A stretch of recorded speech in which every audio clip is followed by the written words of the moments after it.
길 위에는 내가 사는 시간과 다른 세계의 시간이 공존하고 있었다. 애벌레에게 배우다.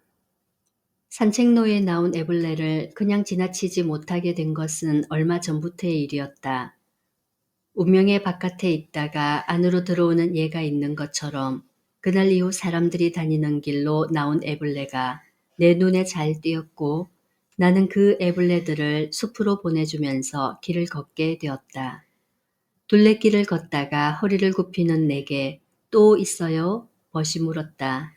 길에 나오면 밟혀 죽게 된다고 대답하며 호수공원 산책하던 일을 들려주었다. 딸들을 등교시키고 올려다본 쪽빛 하늘이 나를 살짝 흔들어 놓던 날 아침, 냉큼 향한 곳이 호수공원이었다. 물빛 같은 햇살에 젖은 채 걷고 있는데 산책로에 엄지손가락만한 애벌레가 꿈틀거렸다. 땅에 내려앉은 햇살의 치마폭 속에서 고요하게 움직이는 초록빛에 이끌려 잠시 앉아 지켜보기로 했다.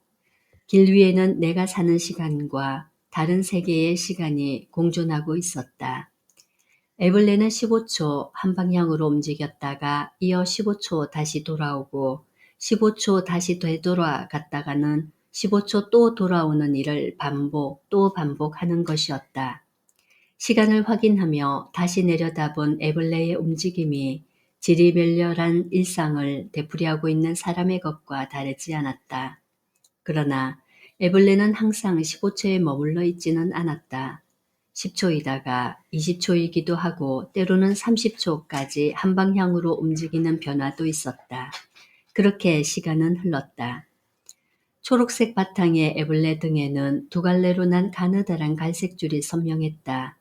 유연하게 움직이는 몸통의 마디마디는 자세히 보면 부지런히 연동 운동을 하고 있었다.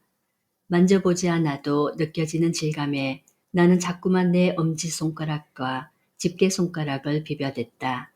간혹 뒤집힌 배는 마디마디의 경계가 등보다 더욱 뚜렷하게 보였다. 그리고 발견한 작디 작은 많은 오름들 같은 애벌레의 발들이 쉼없이 움직였다.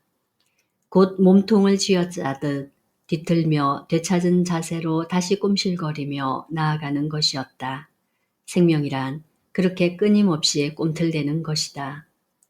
모르는 사람에게 관심을 갖는 것은 조심스럽기 마련이다. 어떤 오해를 살는지 모르기도 하고 애써 내 시간과 에너지를 들여 남의 일에 나선다는 게 선뜻 내키지 않는다. 한편 괜한 간섭을 하게 되는 것은 아닐까 싶은 마음도 있다. 그래서였을 것이다. 많은 사람들이 내 옆을 그저 스쳐 지나간 것은. 대부분의 사람들은 무관심했다. 하지만 쭈그리고 앉아있는 나에게 어디 아프냐고 묻는 사람도 있었다. 예순대로 보이는 한 할아버지는 어디 불편하냐고 물었다가 애벌레를 보고 있는 내 곁에 잠깐 앉아 함께 지켜보다가 떠났다. 나이를 먹을수록 사람을 이해하고 들여다보는 여유가 생기기 때문일까. 초면에 내게 관심을 가져준 사람들은 모두 나이가 지긋한 세대였다. 뒤늦게 남녀 학생들이 몰려왔는데 그 아이들은 서로 제잘거리느라 정신없었고 젊은 아줌마들은 제갈 길이 바빴다. 애벌레의 행보를 지켜보면서 생각했다.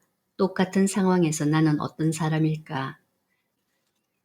느리게 죽어가는 매미를 지켜봐 주었다는 신보선 시인 같은 감수성에는 미치지 못하더라도 조금은 괜찮은 사람이라고 생각했던 자만이 있었던 모양이다.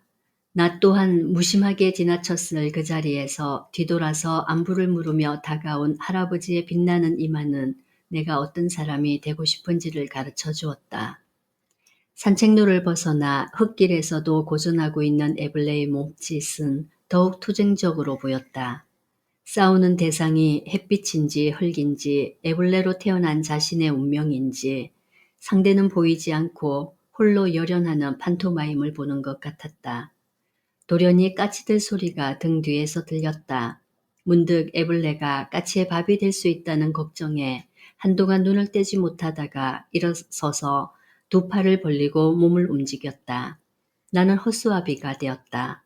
애벌레를 지키는 살아있는 허수아비.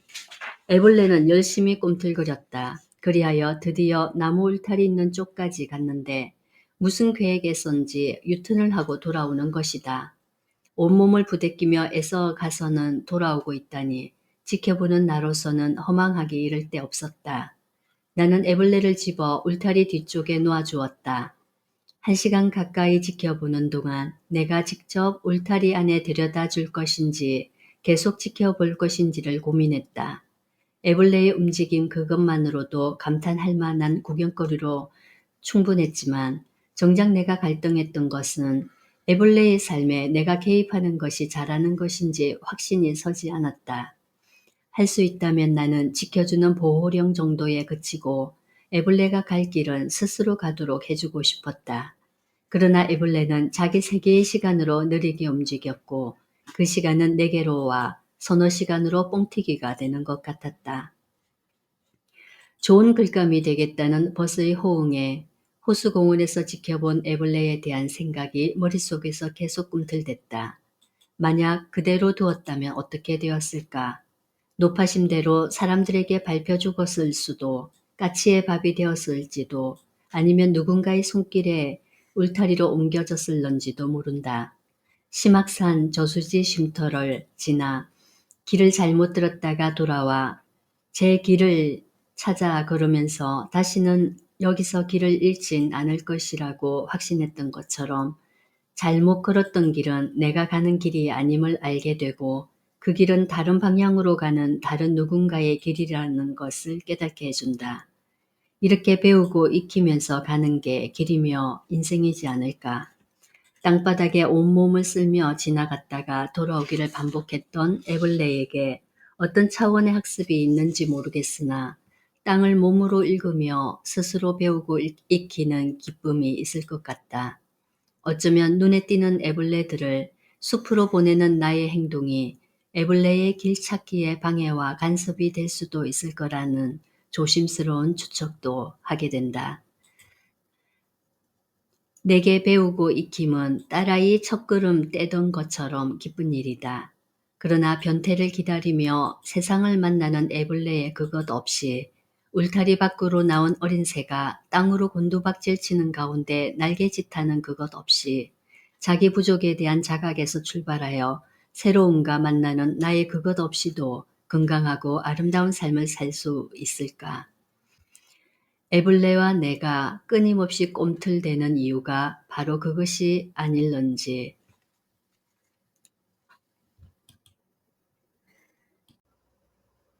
건강하고 아름다운 삶을 위해 당신이 꼼틀대는 그것은 무엇인가요? 당신의 밤에 문장을 놓고 갑니다. 한밤의 책방이었습니다. 감사합니다.